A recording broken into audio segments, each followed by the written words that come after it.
You're listening to Heritage Radio Network.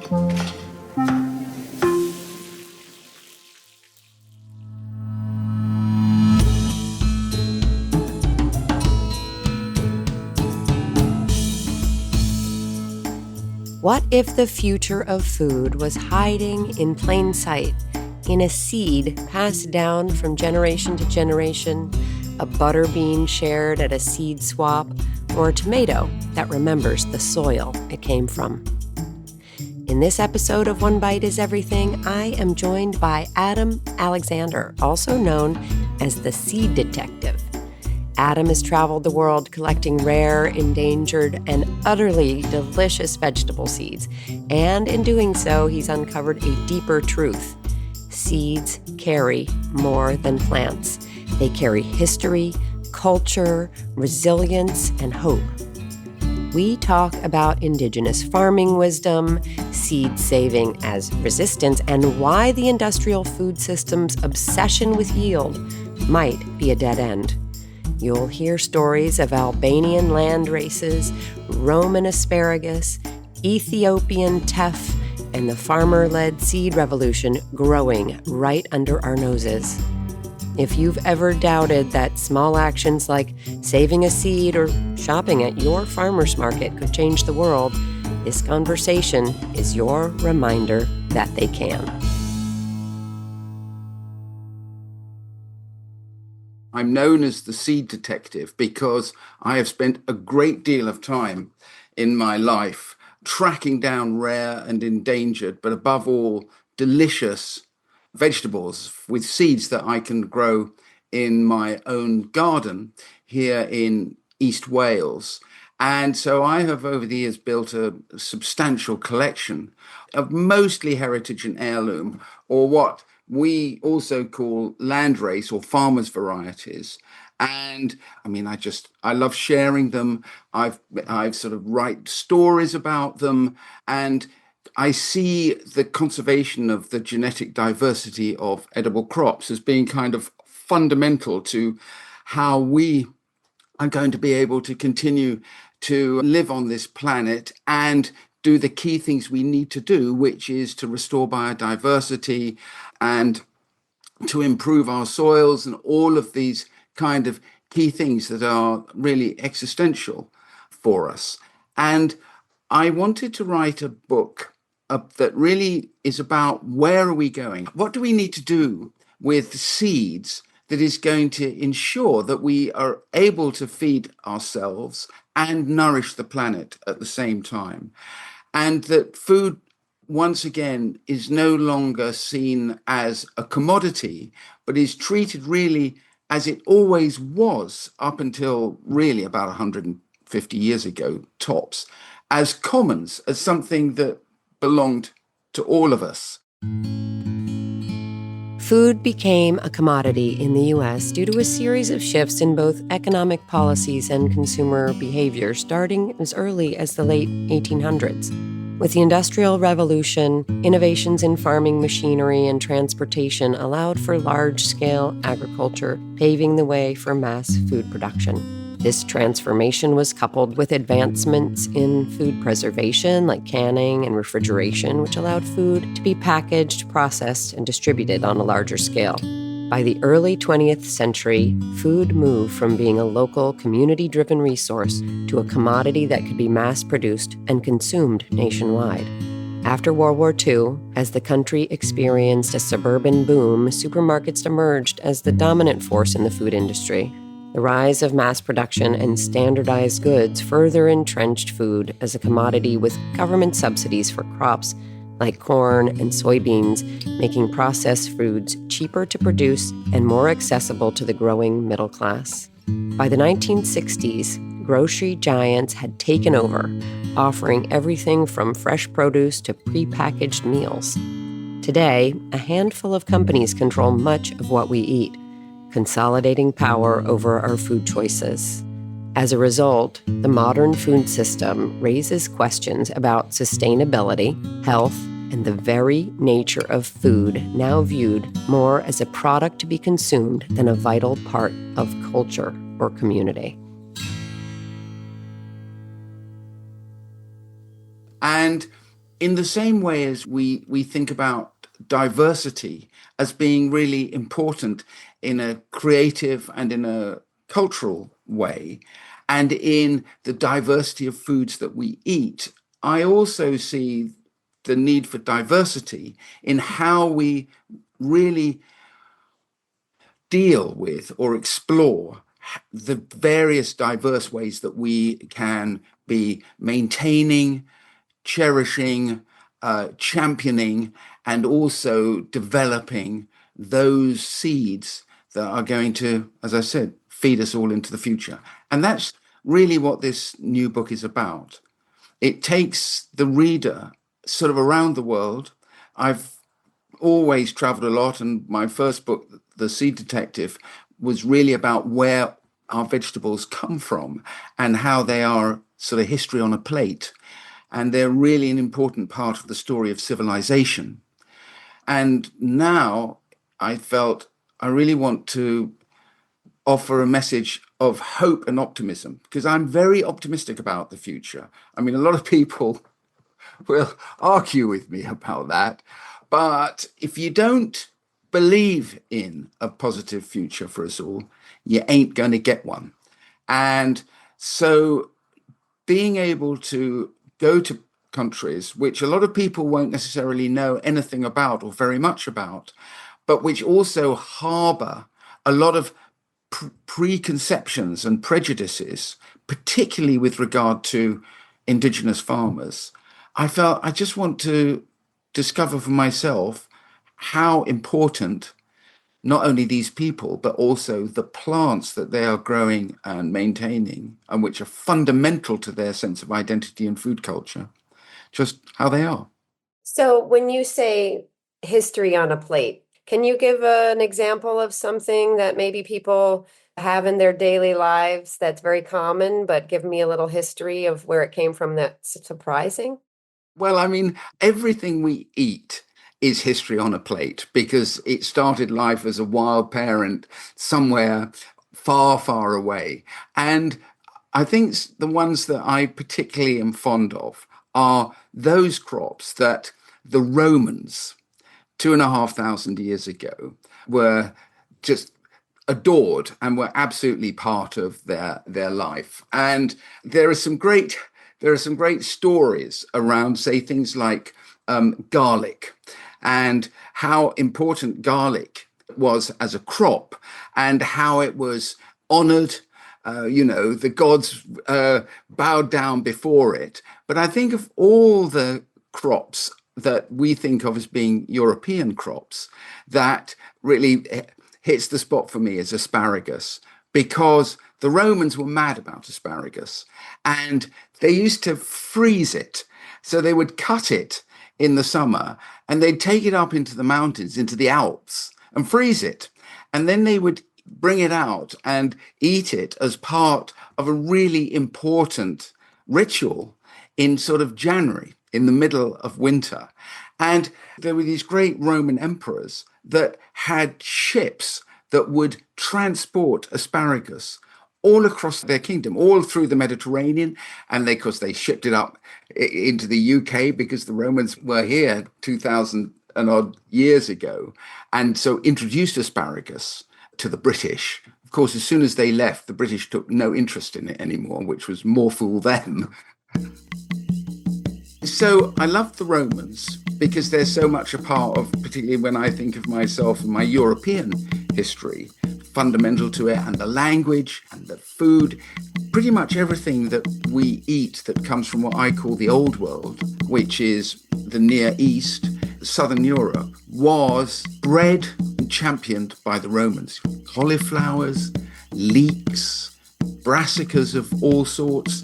They were just amazing growers. And you had wonderful people like Ptolemy and these great writers of the period who wrote at length about how important these crops were to their sense of identity. History on a plate. Now, you mentioned indigenous farmers and maybe a lack of understanding, at least from a European sensibility, of those growers and farmers. Can you give me an example in their direction of some of the seeds that you've discovered as a Abs- detective? Absolutely. So, first of all, I sit at the feet of indigenous farmers. I mean, these are the people who have this knowledge and expertise that goes back not just generations, but for some, centuries, millennia. And many of the indigenous farmers that I've met, particularly in the global south, are just amazing what they have been able to do in terms of selecting from native varieties and crops. I think in Ethiopia, which is home to coffee, but we shouldn't forget that it's also home to sorghum and teff and some remarkable native and indigenous crops, which I write about a lot. But I think closer to home, the country that I've been most surprised by is Albania. And Albania, which is in southern Europe, in the Adriatic, it was known as the North Korea of Europe because there was this autocratic communist dictator, Enver Hoxha, who actually died in 89 or 90. And it was an entirely closed society, just like North Korea. And Hoxha hated everybody. He hated the Russians, the Soviets, he hated the Chinese, he didn't trust anybody. But when you're a dictator and an autocrat, if you say jump, everybody jumps. And he did two really extraordinary things. First of all, he said the smartest people, kids that come out of school and go to university, are going to be studying agronomy and veterinary practice, because the first thing we have to do is to be able to feed ourselves. And so there was, and there still is, a whole generation of Albanian, not only academics, but hands-on agronomists and plant leaders who were absolutely the A++ students, particularly back in the 70s and 80s. And the other thing he said is, we must be self-sufficient in energy. And now 85% of all the energy produced in Albania is hydro, and that's thanks to him. But what Albania also has is it has the greatest diversity of flora in Europe. And it also has the greatest diversity of land races or farmers' varieties, FVs as I tend to call them, which we also call that in the States, folk varieties. Land races are the living legacies of generations of farmers, carefully cultivated over centuries in specific regions. These unique crop varieties are a testament to nature's resilience, developed through natural selection and the wisdom of local farming practices. Far from the uniformity of commercial crops bred for mass production, land races are wonderfully diverse, boasting a range of colors, shapes, and flavors, each one finely tuned to thrive in its environment. Their true strength lies in their adaptability, resistant to local pests, diseases, and changing climates. These crops offer farmers a natural safeguard in the face of unpredictable weather and evolving ecosystems. Often nurtured by small-scale subsistence farmers, particularly in developing countries, land races hold immense cultural value, connecting communities to their agricultural heritage while ensuring a sustainable and resilient food future. And so I was really keen to look at how they work there. And the average farm size in Albania is about 2.5 acres. Actually, the average farm size in the whole world is only about 4 or 5 acres. And the majority of people in the world are fed from small farms. Us Northerners, we are the minority in terms of how we're producing food. But in Albania, they've been saving seeds and maintaining this incredible diversity of land races or farmers' varieties. And so they're incredibly well adapted to growing in great diversity of conditions. And that, to me, was a fantastic learning, which is that actually all of us, to me, they're real seed heroes. But to me, all of us can embrace that mindset. You don't have to be a freelance breeder or a professional breeder or crazy about tomatoes, which lots of people in the States are, which is fantastic. But if you think about what they've achieved and how they've built food security for themselves, and we take that thinking into our own actions.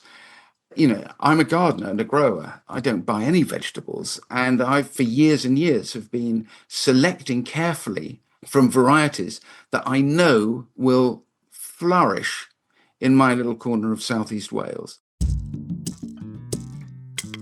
And we can all do that when we save seeds and we select seeds and embrace that ethos. We can also do it when we remind ourselves that there are lots of plant breeders and seed producers out there who are local to us. And they're the first port of call. We should be getting our seeds from as close to home as we can, because seeds also, they have memory. That's the thing I love about them, particularly within these very heterogeneous, open pollinated land races.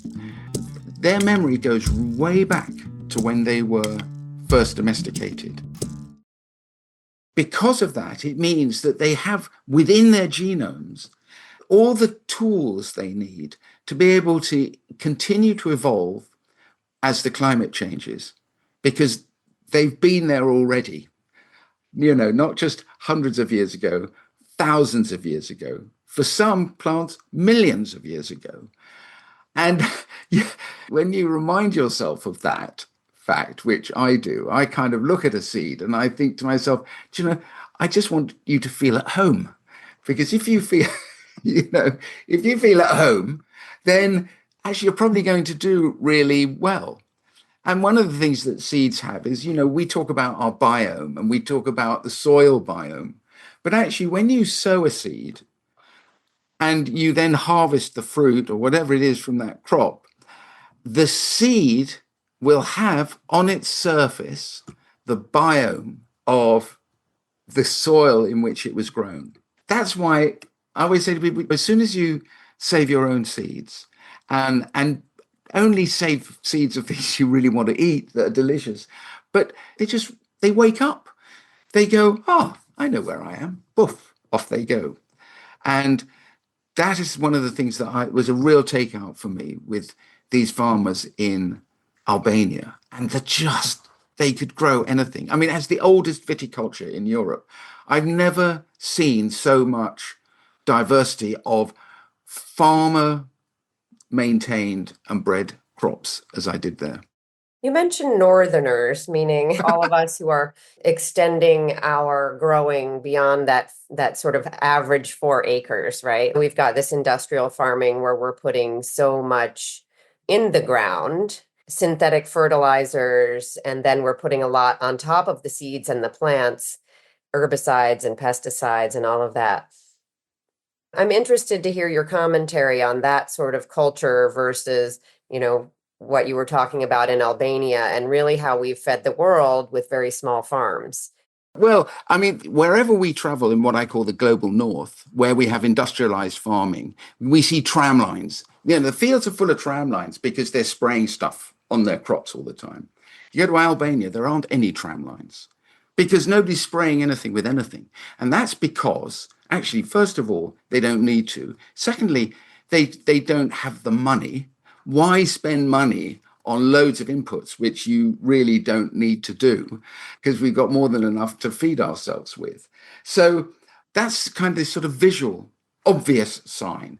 And that if you go to an organic farm anywhere, you don't see tram lines. You just see lots of diversity and things growing.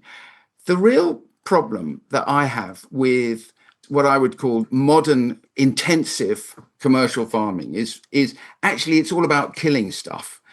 The absolute opposite is the case if you are into agroecological, if you're an organic grower, or if you don't have to even be an organic grower, you just care about the soil. You realize that unless you have good soil, it ain't going to work.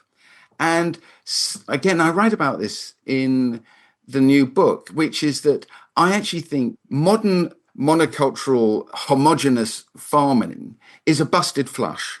It simply, in the long run, cannot survive. I may not be here when finally the penny drops. And one of the reasons why I really believe that the game is up for them ultimately is you look at the language of the big biochemical farm. You look at the Bayers and Syntegas, all of these people.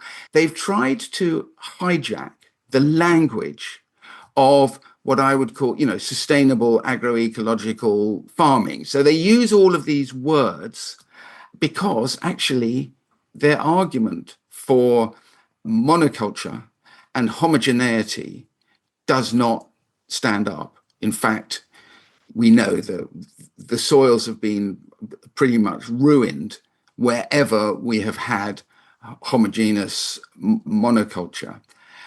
So, there's a paradox in all of this, because until the amazing Norman Borlaug did his incredible work in Mexico now 80 years ago, I mean, he did something quite amazing, which was he enabled us to actually feed a world that quadrupled in size.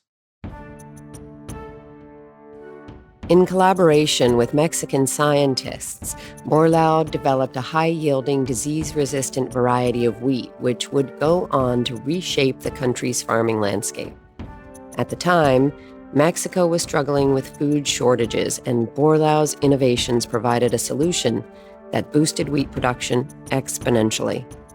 His breakthrough in breeding wheat that could thrive in Mexico's diverse climates led to a sharp increase in yields, helping to turn the country from a wheat importer to a self-sufficient producer.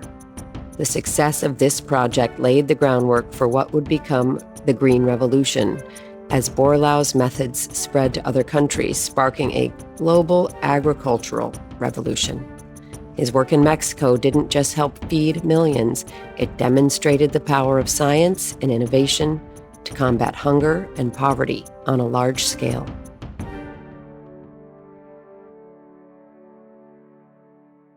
And so the success of modern farming and monoculture in particular, and breeding homogeneity into our crops, has been that we have been able to increase yields enormously, which is why, we got 8 billion people on the planet. Well, 100 years ago, there were 2 billion people on the planet. So it's been an incredible success story. But of course, we've paid a terrible price. And what I find really exciting, looking at how particularly indigenous farmers are able to feed themselves and to have been able to do it often for centuries. I've found farmers in Ethiopia who've never suffered famine in 800 years. And that's because they employ agroforestry. They are using a huge diversity of crops that are very, very perfectly adapted to growing in the most uncertain climate pretty much anywhere on the planet. We worry about global warming, and we tear our hair out because we're going above 1.5 degrees, whatever it might be. If you're a farmer in southern Sahel, in Africa, in Ethiopia or Kenya or any of these countries, what you worry about is, are the rains going to come on time? Will they be early? Will they be late? Will we have any or none? And they worry about that every year. And they've been worrying about that forever. So when I had some really interesting conversations with some farmers in Africa, because, when you talk about global warming, I was talking about global warming, they just look at me blankly. What do you mean? It's like our whole approach to growing stuff is built around the reality that we actually don't know what's going to happen with the weather from one year to the next. And so how do we build resilience into how we feed ourselves? And that's a big lesson that I've taken away, which I think has really inspired me in wanting to write this book. But it's not just that. It's also, there's amazing things happening with plant breeding. It's about this diversity I was talking about of lots of different approaches. And you mentioned earlier about, us northerners. And what I really rail against is that somehow we're civilized, we know best. I mean, what do these, ignorant farmers from India or Africa or South America know about anything? And they're doing it all wrong.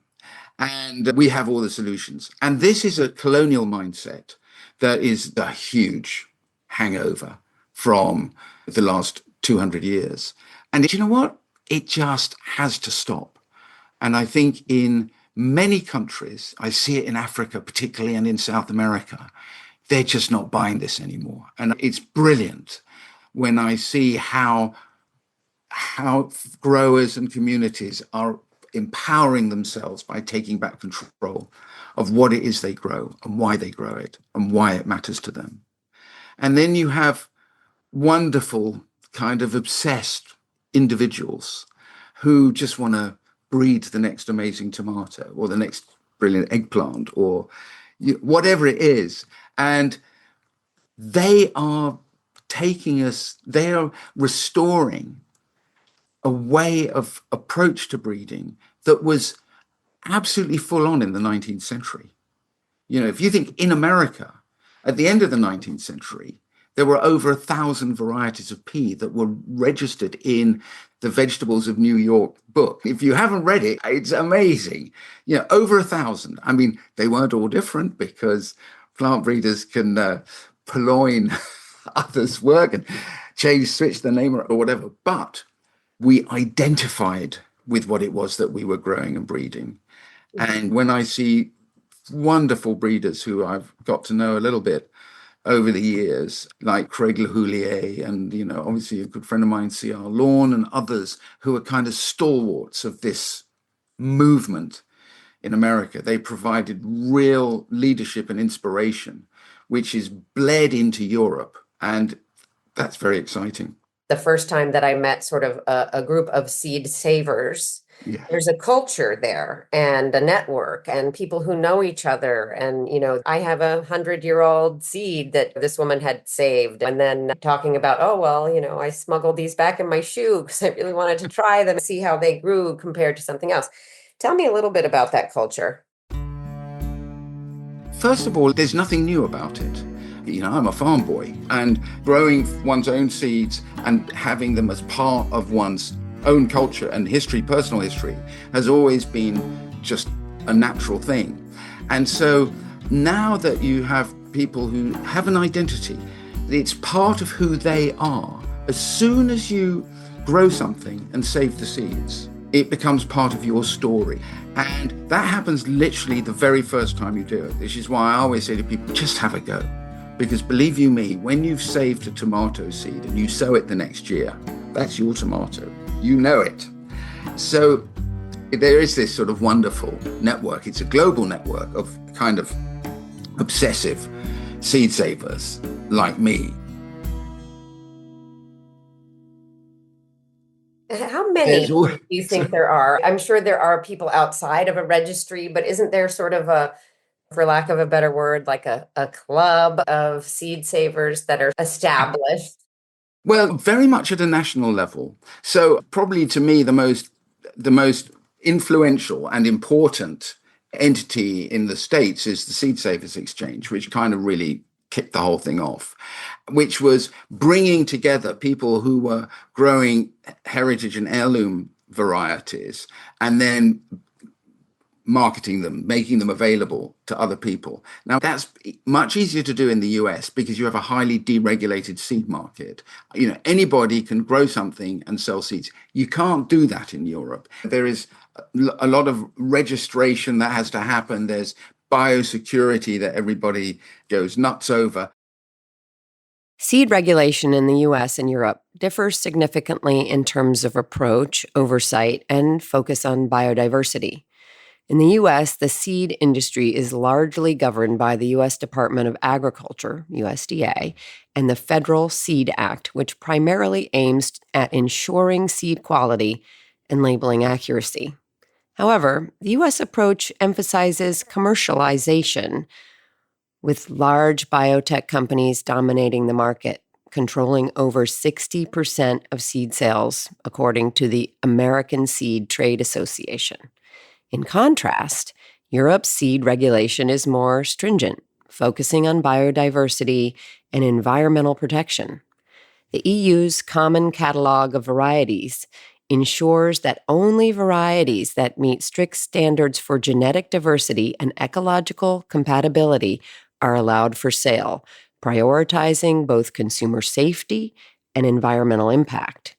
Europe also imposes stricter laws on genetically modified, or GM, crops, with many countries opting for a complete ban on GMOs, unlike the U.S., where biotech crops are widely accepted and account for approximately 94% of soybean acreage. This regulatory divergence highlights a balancing act between market freedom and environmental concerns. And it's a system that also happening in the States is where you have big business trying to get in the way of these groups of people who are working much more at a local level and nationally in other parts of the world to inhibit their innovation and imagination. Because actually, what does a seed company want you to do? The last thing it wants you to do is save seeds. You've got to come back next year and buy more. But these groups they're everywhere. And I know of amazing groups literally in every country in Europe. And of course, in America, there are, practically every state has got its own kind of particular growers and specializing in things that will do particularly well in that climatic region. So I find that America, although it still represents only a tiny amount of the food that is being grown and consumed in the States, it's actually that bit of the food industry that is really not only preserving the diversity of food, but enhancing it, developing new varieties, restoring old ones. And you're right, I do disappear off to odd places around the world and meet up with a bunch of, I call myself a bit of an anorak. They're these folks who all we ever talk about is, gosh, have you tried this pea and this one belonged on? I found it here. But do you know what? That's how it always was. When you think about globalization, and we think about these things as somehow some sort of modern phenomenon. When we populated the world and first walked out of Africa, all those hundreds of thousands of years ago, and then traveled. You just think about the indigenous people who traveled into North America across the Bering Straits when there was ice and you could get there. What did they have in their pockets? They had the seeds of home. And then what happened as they traveled? They found new crops. And then the genius of these farmers in identifying what anybody wanted to eat, what their traits were. Would they keep them fed when there wasn't anything else? Observing what was happening in the fields to see how something might appear that was better. I mean, that is awesome. In the U.S., there's some concern over the funding or defunding of the National Seed Bank. Are you familiar with that? I've been getting horror stories from you guys. It seems to me it's too early to know just exactly what the impact is likely to be with things being defunded. It's quite interesting because in the UK, I'm involved with the largest vegetable gene bank in the UK, which is the Heritage Seed Library. It's the national collection of vegetables, 850 varieties or something there. We don't get a single penny out of the government and haven't for some time. And so we're dependent on the generosity of others and also our relationships with other academic institutions, so universities who want to be working.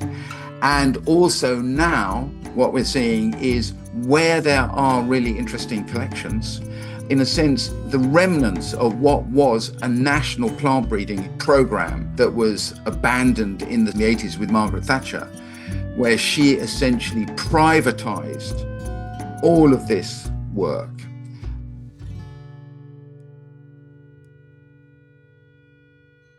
there's lessons to be learned from what happened in the UK. But it does really worry me about defunding, because the history of the relationship of government to encouraging and supporting the conservation of the genetic diversity of edible crops, it goes way back to Washington. What's interesting about the story in the States is that actually most plant breeders and seed producers really did not like the government being involved in seeds at all. And that was because, again, seeds became seen as a commodity, as a means of vehicle for profit. I'm not saying seed producers shouldn't be making a profit, but government was seen as a threat. What are they doing getting involved in plant breeding or supporting innovation? And so I feel that what is happening now is actually a continuation of something that you guys had to face up to 100 years ago or more. And you know what? I'm a glass half full kind of person. And it's when I hear the stories and I read about what is going on in the independent plant breeding sector. Look at the open source seed initiative. You look at what they're doing in Northwest states, up in Oregon with plant breeding. I just think, guys, you just got to keep doing it. You cannot any longer expect the state to participate in this. All they're going to do is try and make it easier for the big business and lobbyists who have their ear. But as I said earlier, I think their model is doomed. Farmers can't keep growing on ground that is no longer fertile, where they just got to chuck more inputs in all the time. So 2 questions along those lines. One, your thought on genetically modified seeds. And the other one, just in terms of some of the discourse going on in the United States, we are still, through Bayer Monsanto, allowing glyphosate to be sprayed on crops. It's not the only thing, but as a desiccant, as a weed killer, etc. The conversation that's coming out of big ag is that we won't be able to grow things or produce without it. And I think that goes back to your, we've got 8 million people on the planet, and can we do it with smaller farmers? Can we do it without inputs into the ground and glyphosate and all of those things? So your first question about GMOs, I love science, and thank goodness for the curious mind of the plant breeder and the botanist and the biologist and the geneticist. The problem with GMOs is not the science, it's the business model. And so the nightmare is that GMOs are a vehicle for essentially copywriting and securing intellectual property on individual genes. This is fundamentally wrong. And so the model is what I rail against. Actually, to me, the interesting thing about genetic modification, and I think rather than GM, which is bringing genetic material from foreign bodies into an organism, which is kind of what we had up until we now have genetic or genome engineering, is that it can work in the short term. It works as a business because you are continually having to reinvent the wheel. So it's a great business model for the Monsantos of this world, because the poor farmer's got to keep buying the next generation of seed, the next thing that's not going to be killed by glyphosate. So they are on a treadmill. And so what, to me, molecular research and work on plant development is doing is it's perpetuating servitude of farmers. And that is, again, something, at the end of the day, it's the farmer that has to say, enough is enough. I ain't going to play this game anymore. And certainly I see it more and more in the UK with farmers. There's a wonderful event called Groundswell, which happens once a year. It was on a few weeks ago. I don't know, there were 10,000 people in these fields. And these are small scale, massive farmers. They're all looking at how do we embrace regenerative agriculture in all its forms, and how do we ensure that we are able to provide the diversity of foods. And I'm thinking not just about fruit and vegetables, but meat. And so one of the great myths, I feel, perpetuated by big ag is we need all this high input. We need yield, because we haven't got enough land to feed ourselves. Actually, we've got more than enough land to feed ourselves. One of the problems is we're eating far too much processed food and meat that is extremely inefficient to produce. First of all, we've got to stop wasting so much food. 40% of everything we produce is wasted. Yeah, it's a very good place to start. And the other thing is, if we just weaned ourselves off this poisonous, highly processed food culture that we have, particularly in the global north, but which is permeating into the global south just in the same way as smoking did, back in the 50s.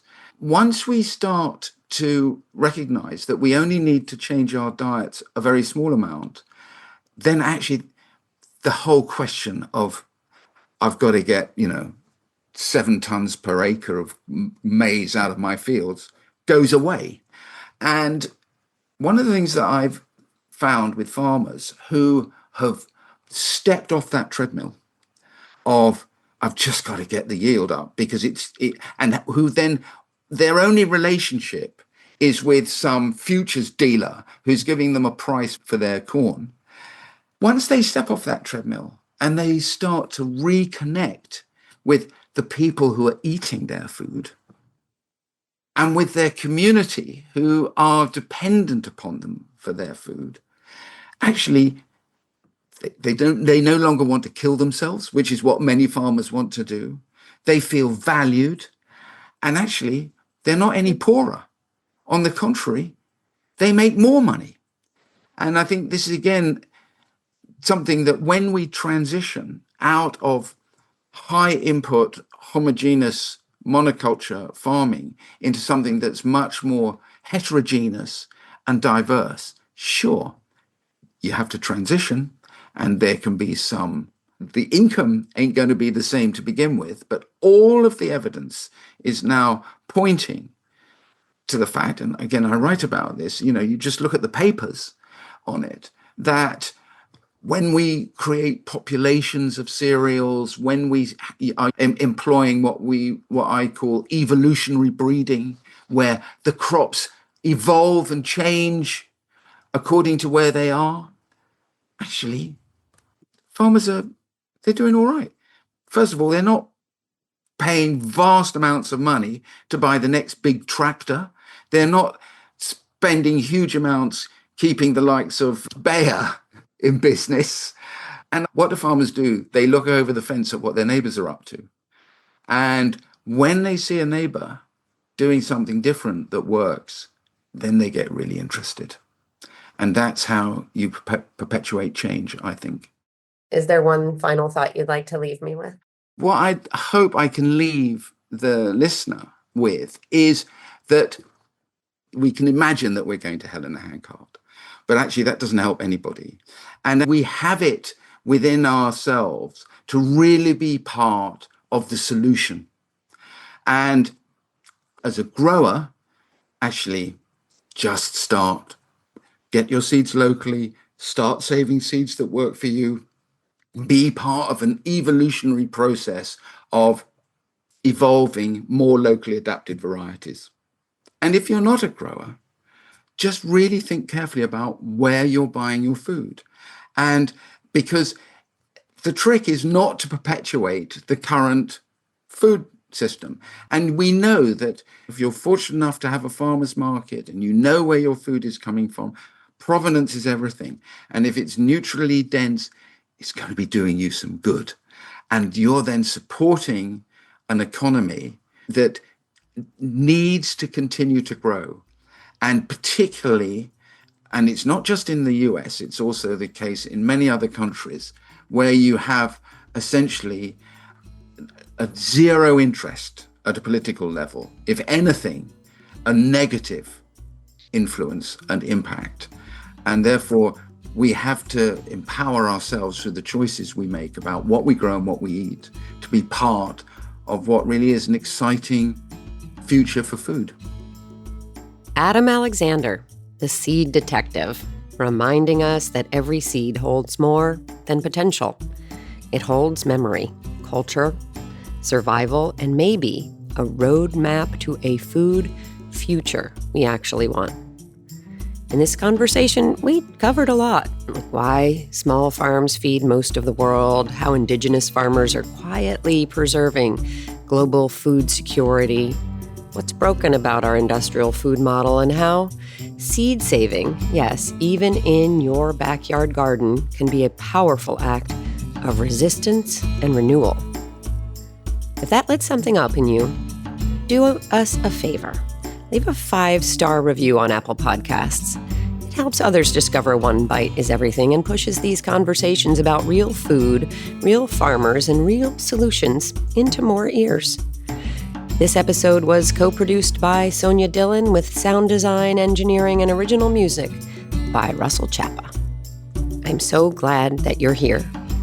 I hope that you'll share this one with a friend who loves food, seeds, and just needs a little more hope. This is One Bite is Everything. I'm your host, Dana DePrima, and I'll see you right here again next week.